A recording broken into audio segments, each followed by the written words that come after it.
పాలు విరిగాయని భార్యను చావబాదాడు ఓ భర్త. 3 రోజుల పాటు గదిలో బంధించి పైశాచికంగా దాడి చేశాడు.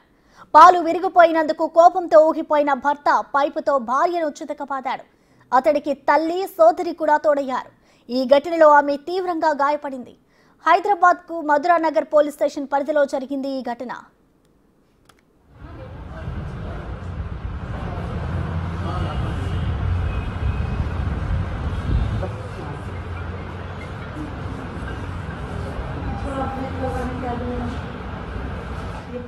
సనత్ నగర్ అల్లావుద్దీన్ కోటికి చెందిన హీనా బేగంకి ఎల్లారెడ్డిగూడకు చెందిన హుస్సేన్తో 4 ఏళ్ల క్రితం వివాహమైంది.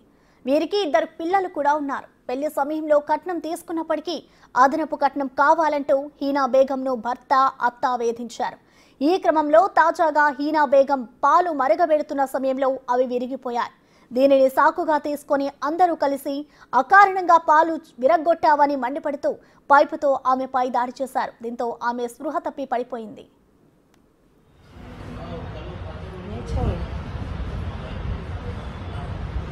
हरा नीला हुई ऊपर तक उठने तक